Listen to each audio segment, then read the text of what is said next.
like picking you up at parking in New York, thinking bullies don't hit dorks, getting laid with a strapper. No, actually that is the Big Dipper. And some things you just don't have a clue. I always thought I knew you, but I didn't have a clue. Is your favorite color purple? And you know I could never find. Good morning. I was the comedian crazy enough to go down to the homeless encampment in Bethlehem and observe reality. Because, the boomers hate observing reality. They just go, it's not there. This is the #1 main street in the United States. Just don't look a quarter mile down there, dude. Just, don't mind the sanitation nightmare, It's 2025. This is my I'll keep this podcast short. But long form podcast, it changed the game, dude. It's got to be over an hour long to be good. Just shoot me now, dude. Smart people can explain things very quickly. That's how I know if you're smart or not. How quickly can you explain something? So why do we have homelessness in 2025? And by the way, it's super hot right now in Pennsylvania. Why we have homelessness is because the city profits off of it. That's my belief right now. I had a couple of days to reflect on this. 2 whole days. I do believe that. So how are they profiting? I don't believe they're consciously aware of this. But this homeless community is going to continue to grow. Trust me on this. Why? Because they have call-in doctors, dude, like the 1950s. I can't even get that. Can you? Can you get a call-in doctor? Are you Joe Rogan? So they have all this money allotted to help, like helping the homeless help. So we all know the government's incompetent. So we have to take back the power locally. Number 1, I don't think any veteran should be homeless in that encampment in Bethlehem, where Jesus was born, people. And for real, I was born in Bethlehem, Lehigh County. And I think I was 7 when I moved to Nazareth. But you ask the average person, where's Bethlehem? They'll go, it's in Israel. Dude, Bethlehem's in Palestine. But you don't see anyone supporting Palestine, do you? Where Jesus was born, the Holy Land. I don't know. I'm trying to make this somewhat entertaining because the last podcast was weird. Because it's weird when no one's observing reality and you go, why are you not seeing this? How is this allowed to happen? So they're just going to pollute the river. And by the way, everyone in that encampment, rad. I love the guy Tennessee. I became friends with him within like an hour. He's charismatic.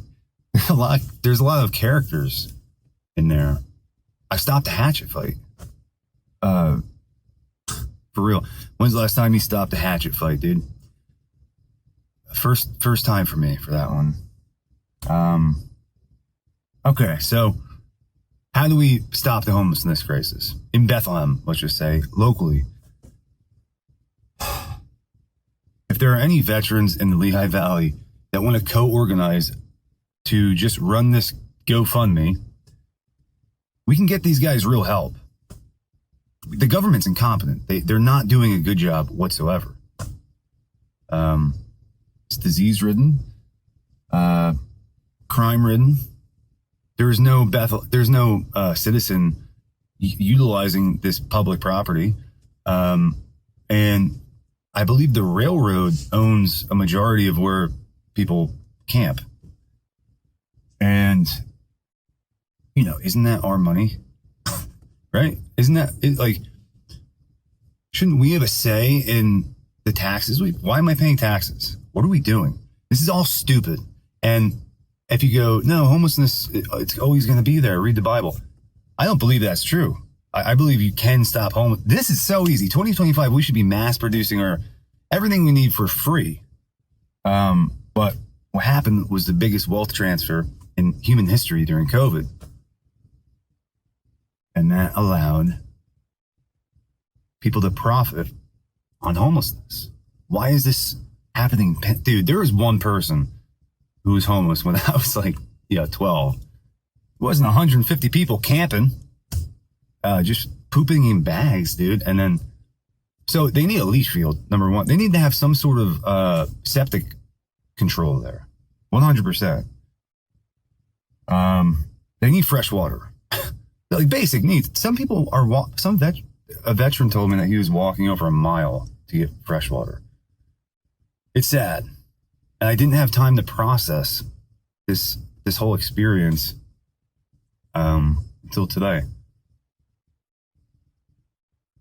It's very strange that no one in Bethlehem cared. I don't know if they know what to do. I think people understand that it's a catastrophe. I just don't think they know what to do. So you got to organize. Like, when you don't know what to do, what's the problem? Figure out the problem. Okay. Actually, first, what's the why? Bethlehem's an awesome city. That's why I live here. The why is let's make the best community we possibly can. I have friends that are doing amazing things in the city. Another why is, like, veterans shouldn't be homeless. Pregnant women shouldn't be homeless. And we have enough money to house these people. Like, it's ridiculous. It's not that many people, but it's going to grow. That's what I'm saying. It's going to exponentially grow. Skid Row didn't just pop up overnight. That took a little bit. Austin, Texas, a lot of people moved there. San Francisco, people started going there. People are going to be moving out of the big cities. That's what I'm saying. These cities like Bethlehem have a lot of resources, and we should have a say in that. So that's all I'm saying, dude. That's all I'm saying. This is kind of crazy that I did this. Like, I'm still, I don't think, like, the average person can wrap their head around what this encampment is. I still need time to reflect, dude. And I'm not making this an hour. So, anyways, I'll tell you about that. So I'm washing someone's clothes too. They don't have washers or dryers. And it's so hot. I'm turning on the AC. It might affect the sound. So I'm washing someone's clothes. They put it in the washer, and I hear this like a clinking sound. I'm like, I sometimes wash my boots, so it might be like boots or something. It increasingly gets louder. It's like, and I'm like, dude, that's gonna like mess up the washer. What's going on? And I go and open it up, and it's a framing hammer. I'm like, why would you put a framing hammer in a washer? And he's like, I've never seen that. I've never seen that in my life. You think I put a framing hammer in with your clothes, dude? So that was wild. I never washed a hammer. That was a first. I stopped a hatchet fight. That was a first. I'm not going to go into that. And what's another first for me from this experience that is fun? Give me a second here.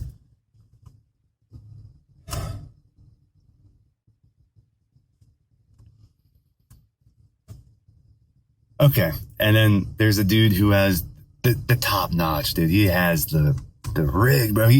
This dude has the Taj Mahal of the whole encampment, and he somehow has power, bro. I'm like, he had to tap in illegally, right? And he goes, "Can you find me a?" It's like, dude, God is a comedian. He comes up to me and goes, "Can you find me a washing machine?" I'm like, ironically, yes. We just washed a hammer, dude. He's like, "I need a washing machine motor and an alternator. Can you get these things?" I'm like, I don't know. Because the whole time I'm compromising with these people. What's a compromise? I'll tell you real quick.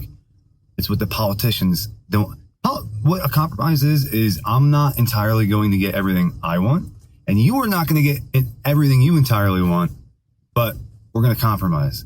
And you learn that word on the playground when you're 3. And that's what these politicians cannot comprehend. They cannot comprehend compromise. So that's what we have to do. If we want to like improve the place that we live, you compromise. It's not that difficult. People love to be zombies. No one's looking. I don't want to look at something bad. That's crazy. You have to observe reality. Like, no one is talking about this, by the way. Why? It's easier to just live in the matrix.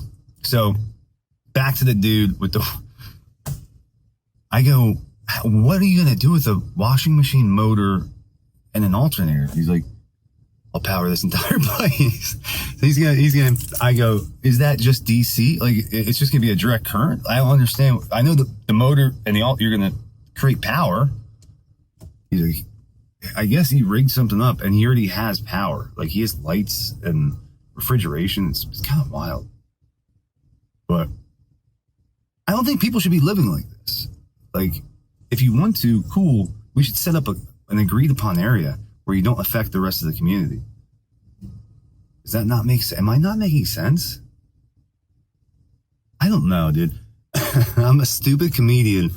I can't believe I had the opportunity. And as soon as this dude asked me, I'm like, in a second, bro. No one goes down there. Like, seriously, people are scared of that spot. Cops don't go in there, bro. That's how dangerous it is. And I love the people in there. That's the best part. That, like, this guy, Tennessee, who I interviewed last, Kyle. You know what's funny? I'm joining the army, and Kyle texted me. He can't call, but he can text. And he was asking me, like how fast can you run the mile? He's like motivating me. How cool is that? Donate money to Kyle and Tennessee.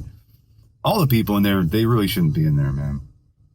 I think the system brought them to that point, especially if they're convicts. You know, that's the trap, bro. That is the trap. You want to trap someone for life?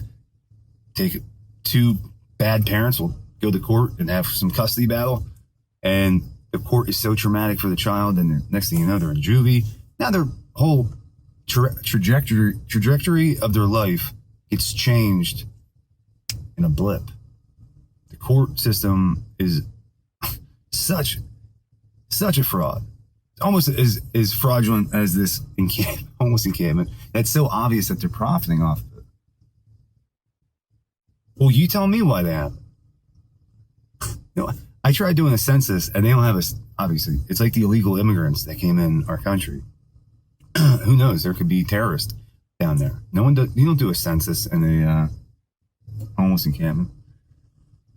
All right, so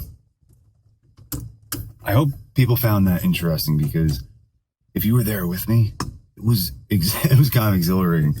I was scared half the time, and it's pitch dark, dude. And you hear like screams, and it's almost like a haunted house, dude.